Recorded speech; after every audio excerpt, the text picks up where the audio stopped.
Ngazi TV, la chaîne du futur, la chaîne où il faut être restés tous authentiques. Bon, aujourd'hui, de quoi on parle? On parle de l'affaire de cet adolescent, on va dire, le petit Luca. Je sais pas si vous avez entendu parler. Alors, qu'est-ce qui lui est arrivé? Il était à l'école. Il était à l'école pour une histoire de place à la cantine. Bon, il est censé être handicapé, ce petit. Hein. Je sais pas quel handicap il a, mais bon, c'est pas grave. Alors, pour une histoire de place à la cantine, un de ses camarades le menace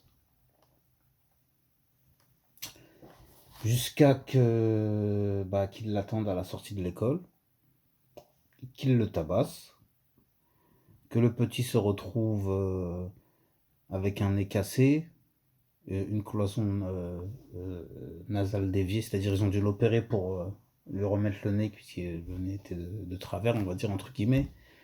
Il a perdu des dents, il a eu une entorse de la clavicule, je crois, hein. Etc., etc. Je vous épargne les détails. Tout ceci, le pire, c'est que je crois que tout ceci a été filmé en plus. Donc cette histoire, elle date quand même d'il y a à peu près deux mois. Hein. Je sais pas pourquoi maintenant ça ressort comme ça du chapeau. Tout d'un coup, on en parle médiatiquement. Bah, j'essaie de rester sobre hein, et serein pour pas m'emporter. Voilà. Parce que, ouais, c'est malheureux, c'est malheureux. Qu'un gosse comme ça handicapé se fasse dégommer ou comment on appelle ça entre guillemets, tabassé par un camarade ou il était tout seul ou plusieurs, je sais pas. Alors lui, la personne qui a fait ça, là, le petit jeune qui a fait ça, qu'est-ce qu'il a eu comme sanction? Apparemment, il aurait eu juste un sursis d'expulsion. Hein. S'il recommence, il sera expulsé. Ouais, super. Je crois que les parents, je crois, ne sont même pas excusés, ni pour leur fils, ni auprès de... D'après ce que j'ai pu comprendre, attention, je parle au conditionnel. Hein. Bon, c'est les retours que j'ai eu pour l'instant, que les parents du jeune homme qui ont fait ça ne sont pas excusés, je sais pas. Après, ça me surprend. Bon, après, pourquoi pas, hein, oui, oui. S'ils n'ont pas envie de s'excuser, qu'ils ne s'excusent pas. Mais quand je vois les sanctions, mais en fait, parce que les sanctions, elles sont franchement, elles sont gentillettes. C'est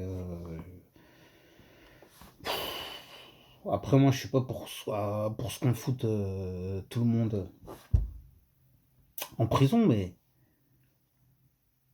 là, franchement, je sais pas, il faut qu'il fasse quoi ce jeune homme pour que la justice s'intéresse à lui, parce que là, moi, je suis désolé. Oh là là là là, mais tu viens me faire ça, mon gosse, mais tu vas avoir des problèmes, mon ami, et tu pourras m'amener toute ta famille, ça va rien changer.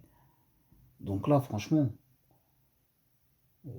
c'est pitoyable quand on voit et même là, le directeur de l'établissement, mais qu'est-ce que c'est que ces sanctions?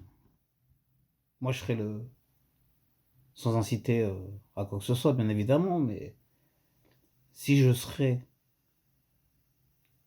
le parent de la victime, je demanderais des comptes au chef de l'établissement. Je me dirais, mais vous plaisantez ou quoi?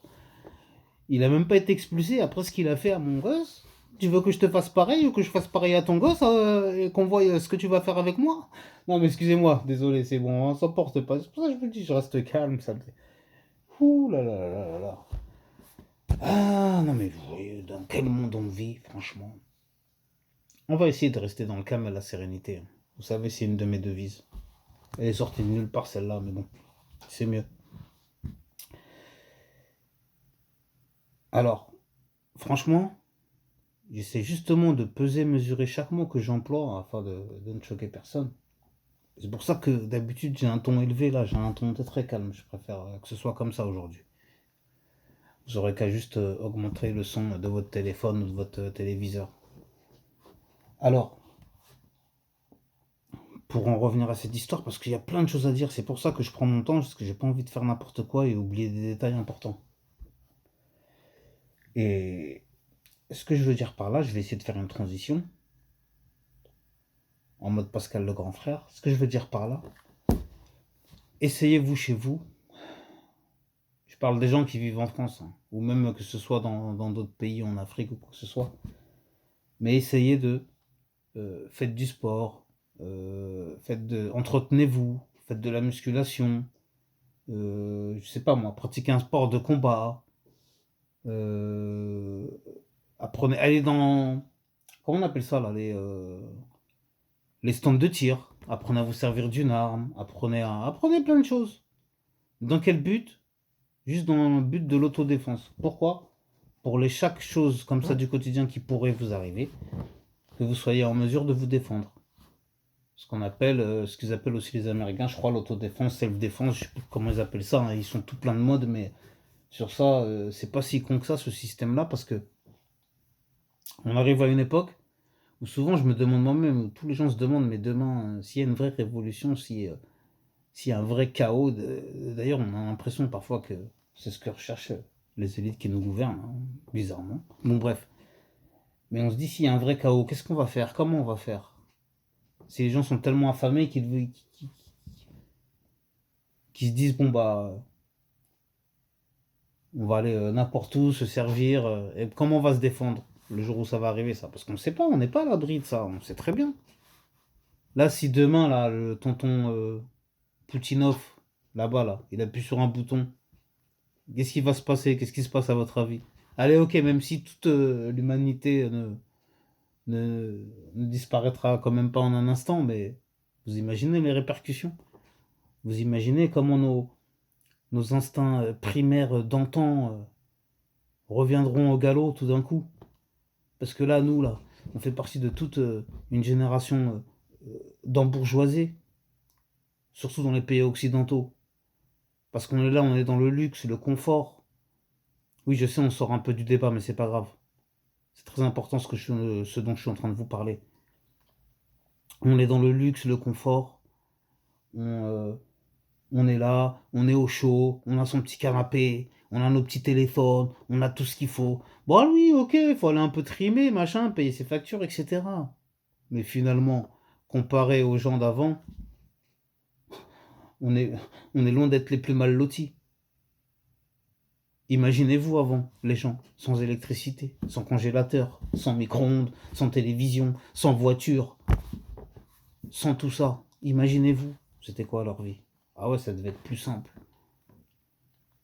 Et nous, le jour où on va nous enlever tout ça, imaginez la façon dont on sera déboussolé. C'était une petite parenthèse que je tenais à vous faire. Et pour revenir alors sur cette histoire du petit Luca, comme je vous disais, le mieux, c'est comme je l'expliquais, d'essayer le plus possible de s'entraîner au self-défense. Après, il y a l'entourage. Vous aussi, mesdames, lorsque vous faites des enfants ou lorsque vous êtes mère célibataire, choisissez un père ou un beau-père qui soit un minimum viril, qui soit un minimum combatif, qui soit un minimum imposant. Et quand je dis imposant, c'est pas forcément physiquement.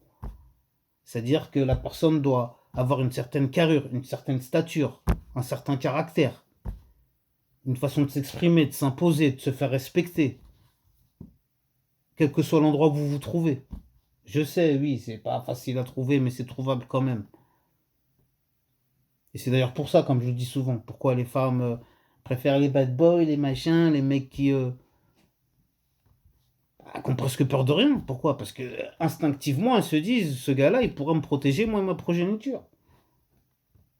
Alors que maintenant, on essaie de nous faire comme ils appellent ça là, les hommes vagins ou les hommes je ne sais quoi. Et ensuite, c'est les premières à s'en détourner, là, comme la Marlène Chapa, et voilà, et aller chercher un autre qui fasse un peu plus bad boy. Bon, bref. On s'égare sans s'égarer. Parce que tout ça, c'est lié. Alors, si vous voulez, je vais vous donner des exemples, pardon, des anecdotes. Plusieurs cas et plusieurs anecdotes.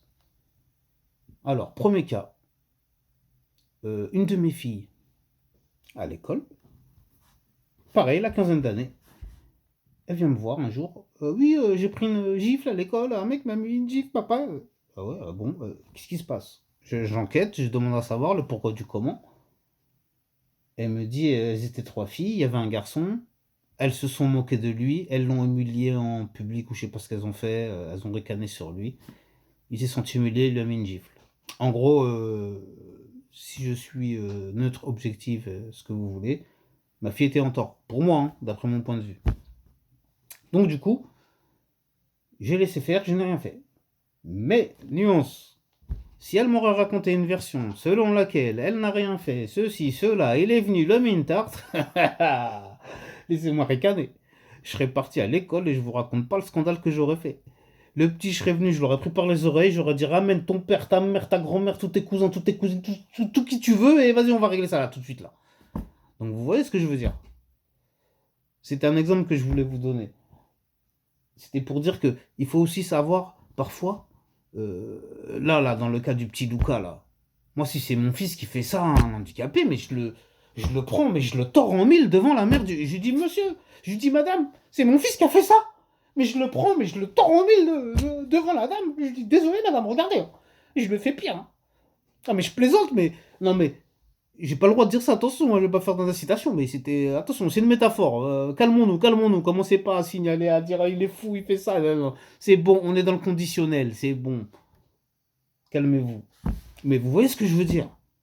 J'aurais plutôt ce type de réaction ou ça. Mais faire genre, qu'est-ce qui.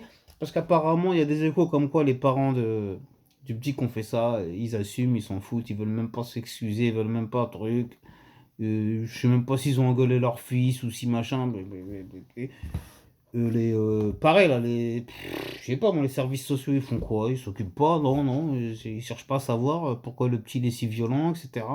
Moi je connais rien de sa vie de ce petit là, mais pour qu'il soit si violent que ça et il doit avoir des problèmes, non? Il doit avoir, faut farfouiller un peu là. Bon, bref, c'est bizarre tout ça, je comprends rien. Après, moi je m'en fiche, hein, je peux partir de la justice. Ah ouais, bah, comme je vous dis, moi, loin de tout. Bon, bref. Alors je vais repartir encore sur une autre petite anecdote. Alors j'ai mon fils un jour qui revient de l'école. Lui, plus jeune, hein, à l'époque il était au CP. Il revient de l'école, Dean, enfin le jogging déchiré. Et qu'est-ce qui se passe? Oui, deux petits sont venus, m'ont tabassé, m'ont tapé, machin. J'ai dit ok.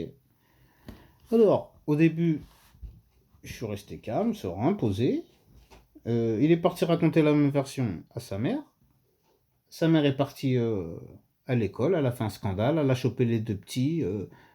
Euh, Elle leur a dit qu'est-ce que c'est que ce bordel, normal, touchez plus à mon fils, sinon vous allez voir, etc., etc.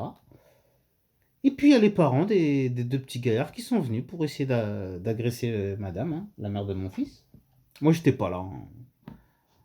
Et donc on vient, on me rapporte l'histoire. Je dis bon, d'accord. Donc je décide le lendemain d'aller vérifier qu'est-ce qui se passe. Donc le lendemain je vais à l'école. Et c'était donc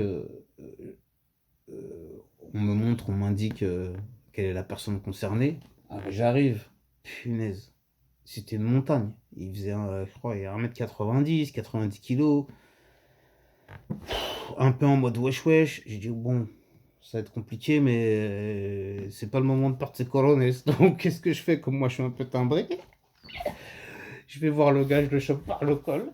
J'essaie de lui en mettre une. Il se recule comme ça. Et après, les gens, les parents, tout ça, sont venus nous séparer. Et je lui dis, bon, bah, hier, t'es venu, t'as menacé la mère de mon fils, machin, t'as voulu lui faire chaud, là, maintenant, je suis venu, là, voilà, tu vas régler ça avec moi, maintenant. Et le gars, il me dit, mais, il me répond comme ça, mais pourquoi tu fais le fou? Viens, on va derrière, là, il y a du monde, viens, on va derrière, on va régler ça. Je lui dis, y a pas de problème, on y va. Et puis là, tout d'un coup, en fait, il a bégayé, et il a été nulle part. Donc, ce jour-là, il s'est rien passé. La police est venue après, pour un an, ils ont appelé la police, c'est pas grave. Mais en tout cas, il a vu ma détermination. Et après ce jour-là, mon fils n'a plus aucun problème à l'école. Donc je ne vous dis pas de faire la même chose. Attention, attention, attention, attention. Mais voilà, surtout que moi, ce que j'ai fait, c'est très risqué. Hein, parce qu'avec mon handicap, tout ça, j'aurais pu avoir un problème. Bon, après, c'est pas grave, j'aurais assumé derrière, mais voilà. Mais après, le mec, il est venu, je crois, il a senti tellement ma détermination qu'il s'est dit que même si il arrive à me mettre un KO, que c'était pas fini derrière. Hein. Qu'il y aura eu après le match retour, et le match retour, ça aura pas été pareil. Bon, bref. Tout ça pour dire encore que cette société, elle m'inquiète, elle m'inquiète. On ne peut même plus compter ni sur la justice, ni sur la République. On ne peut compter que sur soi-même. Moi, heureusement que ça fait des années que je ne compte que sur moi-même, que je ne compte pas sur l'État. Sinon, je ne vous raconte pas dans quel état, justement, je me serais retrouvé. Ah, donc, malgré tout, je voudrais quand même dire un truc sur l'histoire de self-défense. Parce que oui, des anecdotes, j'en ai bien, j'en ai pas mal. Oui, aujourd'hui, je suis bavard, je suis calme, je suis tranquille. Aujourd'hui, j'ai décidé de ne pas prendre le train, de ne pas prendre le TGV, de prendre mon temps.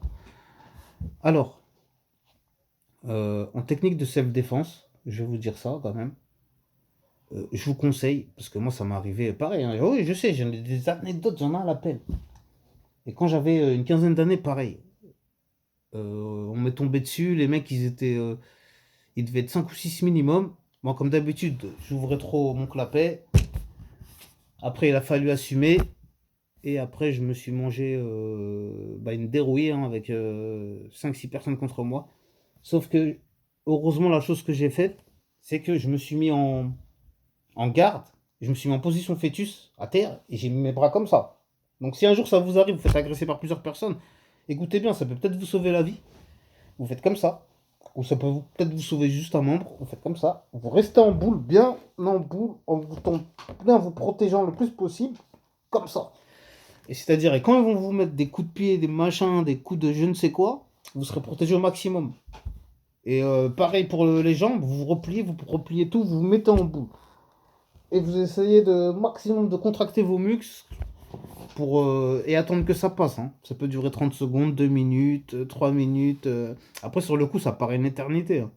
Mais voilà. C'est rare que ça dure plus de 3 minutes, parce qu'au bout de 3 minutes, je pense que vous êtes décédé, je pense, ou vous êtes déjà dans le coma. Mais bon, moi j'ai eu la chance, hein. Ça a dû durer 2-3 minutes. Je m'en suis sorti. C'est-à-dire que j'ai même pas eu droit à un tour aux urgences. J'avais juste une tête comme ça gonflée. Et une autre fois, pareil, ça m'est arrivé. Je crois il y avait 10 personnes. Ah, je sais, vous allez dire, ça raconte une vie, c'est pas possible. Non, non, non, non, je vous mens pas dans ce que je vous raconte. Hein. Je suis pas là pour m'inventer une vie. Hein. De toute façon, ceux qui connaissent ceux de ma famille, de toute façon, les premiers, ils vont dire, ils sont là témoins que je raconte. Ils regardent mes vidéos, ils savent bien que je raconte pas des conneries. Bon, bref. Et une autre fois, 10 personnes, pareil. Là, cette époque-là, j'avais la vingtaine. Pareil, 10 personnes qui me tombent dessus, pareil. Des histoires, machin, fallait assumer. Bim, bam, boum, comme ça. Et position fœtus comme ça. Et je vous promets que je crois que ça m'a sauvé la vie. Pareil. J'ai une tête au carré machin, mais aucun problème avec mon cou. Après, je sais pas, peut-être j'étais surhumain, j'étais peut-être comme dans le film Incassable ou j'en sais rien, mais bon. En tout cas, non, je préfère le prendre comme ça. Mais sinon, ouais, dérouillé comme ça, 10 personnes, je sais même pas comment ils avaient la place pour me taper dessus. Déjà, vous imaginez 10 pieds sur vous, ou je sais pas, une vingtaine de pieds, mais je sais même pas où vous avez la place pour taper. Et avec tout ça, je m'en suis sorti tranquille, pareil, j'avais juste une tête au carré un peu, des cocards par-ci par-là, les yeux rouges, machin, gonflés. Mais sinon, tout le reste du corps, j'avais réussi à le protéger. Je sais pas, voilà, je sais pas, peut-être j'étais protégé de. Mais en tout cas, bon, voilà, c'est pour ça que je vous donne cette technique. Et c'est pour ça que je vous dis, voilà, je suis pas un surhomme non plus. Moi aussi, j'ai connu ce genre de choses. C'est pour ça que je m'identifie à ce jeune, hein, étant moi-même handicapé. Hein, tout en sachant que moi, mon handicap, je l'ai eu là, qu'il y a que 3 ans. C'est-à-dire, avant ça, je voyais clairement des 2 yeux. Et là, ça fait 3 ans que je suis pas aveugle, mais presque. Je suis borgne d'un œil et l'autre œil, je dois être un dixième, quoi. Je sais pas si vous vous rendez compte. Bon, bref. On va pas rentrer dans mon détail de dossier médical non plus, mais des fois de temps en temps, c'est bien de vous faire rappeler que c'est pour ça que j'ai du mal un peu à tout faire. Je sais même pas d'ailleurs comment je fais pour faire les vidéos, mais c'est tellement que j'ai la arme, j'ai le truc en moi, vous inquiétez pas, c'est pour ça. Je voulais dire aussi que avant que j'ai cette maladie, je me laissais pas faire. Et après avoir cette maladie, même là en étant handicapé, je me laisse pas faire non plus. Et je vous conseille de faire pareil dans votre propre vie. Bon, Je suis rentré pas mal dans les détails, je vais m'arrêter là maintenant, sinon ça va être trop long, hein. Après sinon vous allez dire: «Eh, il fait que raconter sa vie, on en a rien à fiche, machin, ceci, cela». Par contre, s'il vous plaît, n'oubliez pas de vous abonner, c'est très important, d'activer vos cloches, et cetera. Patati patata, vous connaissez la chanson, prenez bien soin de vous et de vos proches, que Dieu vous protège. Amen, amin, shalom, pas de à bientôt, restez tous authentiques. Merci à vous, à bientôt. Oublie pas, tu mets un commentaire, tu likes, tu fais ce que tu veux, je sais pas moi, vas-y.